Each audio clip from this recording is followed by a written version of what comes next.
the Irish guy, and before you watch this video, you must understand this. The sight of Declan Rice's face, to me, it's like looking into the eyes of Pennywise the Clown whilst I'm sitting on the loo. Yeah, it's an uncomfortable experience. I mean, I'm someone who's now scared of eating a Wagamama's because my brain seems to think that I've got an allergy to rice. Honestly, it's inbuilt in my brain to the point where I'm now terrified of Uncle Ben. And not just because we used to play strip poker in his shed. Come on, lads, we all know about the elephant in the room.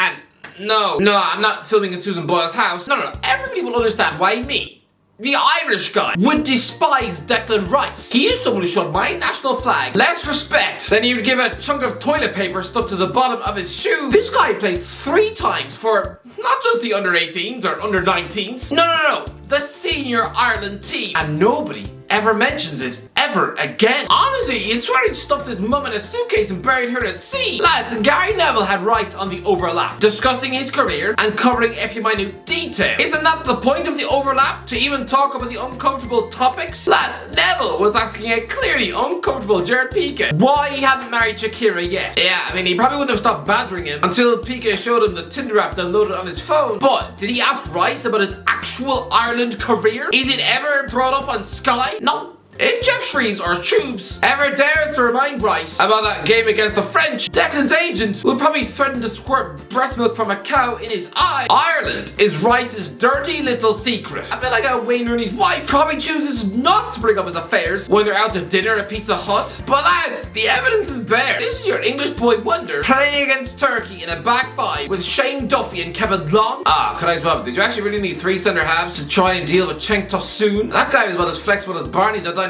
Watch, Declan Rice shows his passion for Ireland with a badge kissing celebration at the late winner. Oh, but Irish guy, he's English. Fine, then be English. Don't accept Ireland caps. The same way when you're a 9-year-old boy, you shouldn't accept Maltesers from a man in a van. Not if you can't fork out the bills for 20 years of therapy. I mean, lads, Mark Noble, Rice's West Ham hero, turned down the opportunity to represent Ireland for exactly that reason. We live in a world where Jeff Hendrick is probably going to retire with 100 Ireland caps. Well, Noble, he would have gone to 2 international tournaments and would have over 100 Ireland caps. But no, the guy had morals and didn't want to steal Irish caps. So anyway, we've got that one out of the way. The English media love Rice for his honest interviews, his wacky dancing, his date nights with Mason Mount, but face the facts, he's got the moral compass of Voldemort. But anyway, right now, I am seeing that Arsenal have made this guy their #1 transfer target in 2023 and are targeting an £80 million deal, while West Ham will reportedly be wanting about £100 million.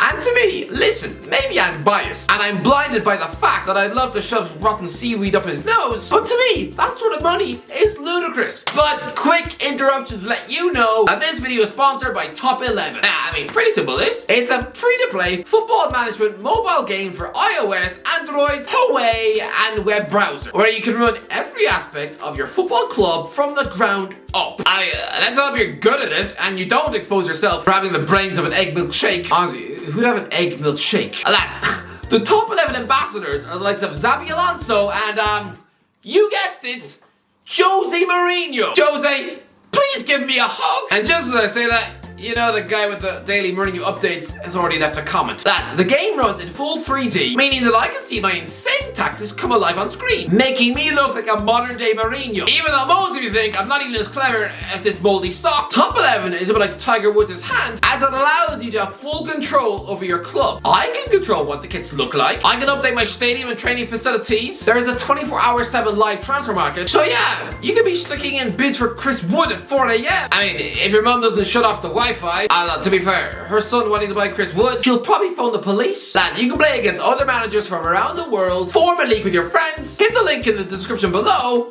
and go now! Anyway, back into the video.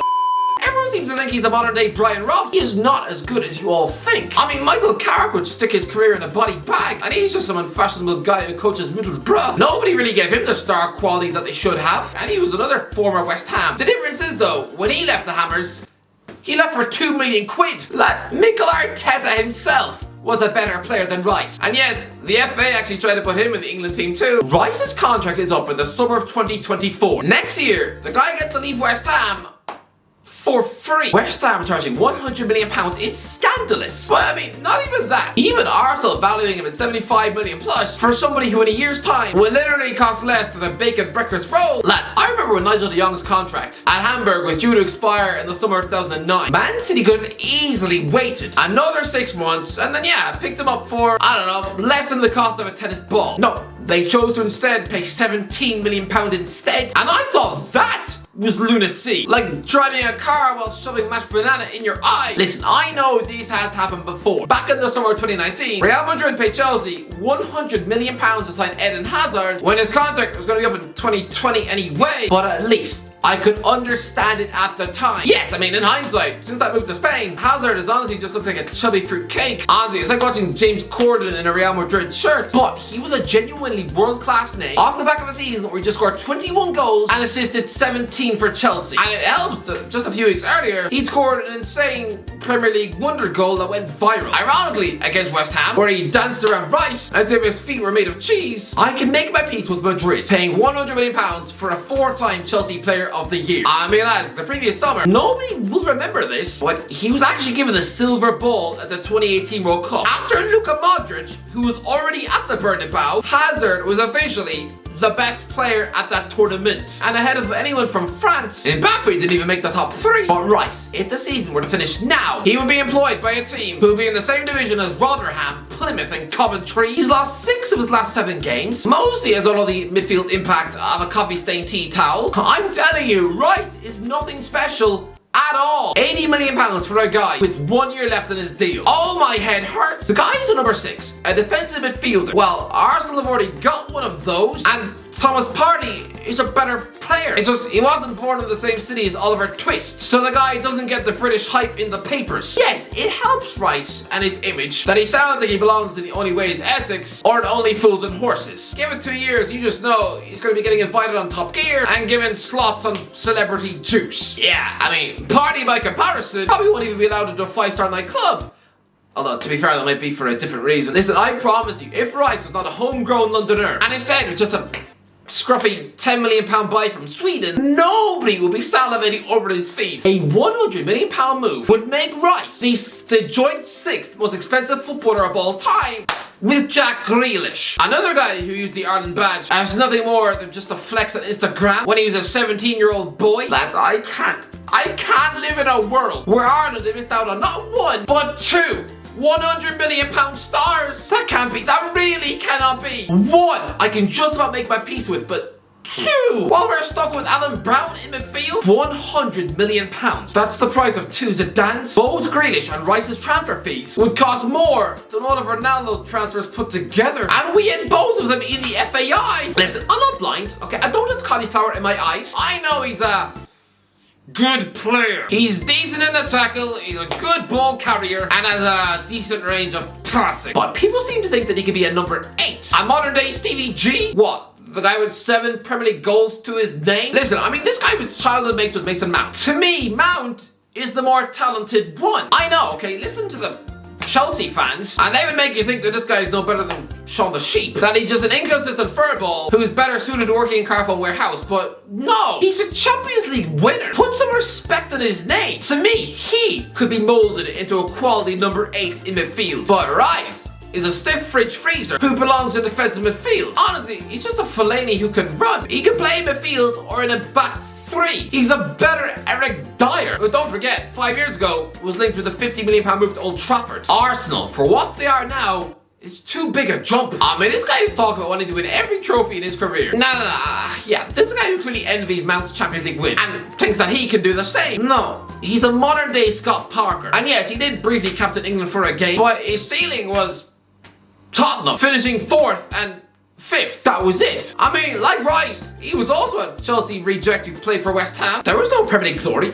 no Champions League wins, not even a lonely FA Cup. Just one sad Inter-Total Cup certificate with Newcastle. And look at his face. He looks like he's just been forced to watch Love Island with his mum. Rice is hype now at 24, yes. I promise you, Parker looked a better player at his age when he got his big move from Charlton to Chelsea, and then was about as forgettable as fingernails in a pie. Rice is a decent player, but he's never worth this pile of cash. And if Arsenal actually agree to pay it, then Aussie Mikel Arteta, I would worry that maybe you've actually got the intelligence of burnt shepherd's pie, and you know this will trigger a bidding war. Chelsea will see that Arsenal have targeted Rice and will suddenly feel like a possessive housewife. And you know that club are still bitter about the fact that they released Rice in 2014. The same year they also sold Kevin De Bruyne. The following year they get rid of Mo Salah. Honestly, if a company made that many high-profile blunders inside 12 months, not only is somebody getting sacked, but they're probably leaving the office soaked in boiling coffee. I'm not saying Rice would have been a world-class Chelsea player. I mean, with all the revolving coaches, he'd probably been turfed out on loan, but still,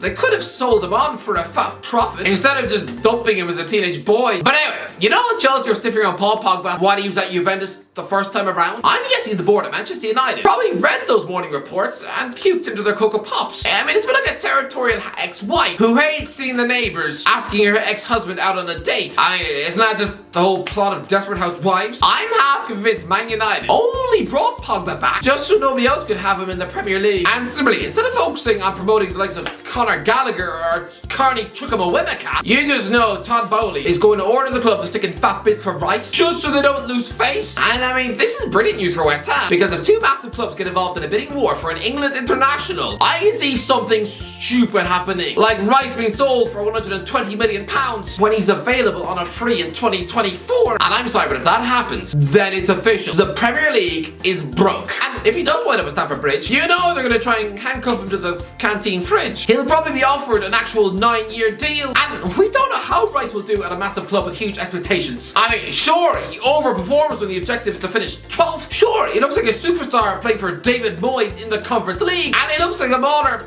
scoring in the last minute against Kidderminster. But I mean, the weight of expectation at a monster European club, he could be the next Calvin Phillips. And lads, I don't want to scare you, but Jack Rodwell looked good under David Moyes.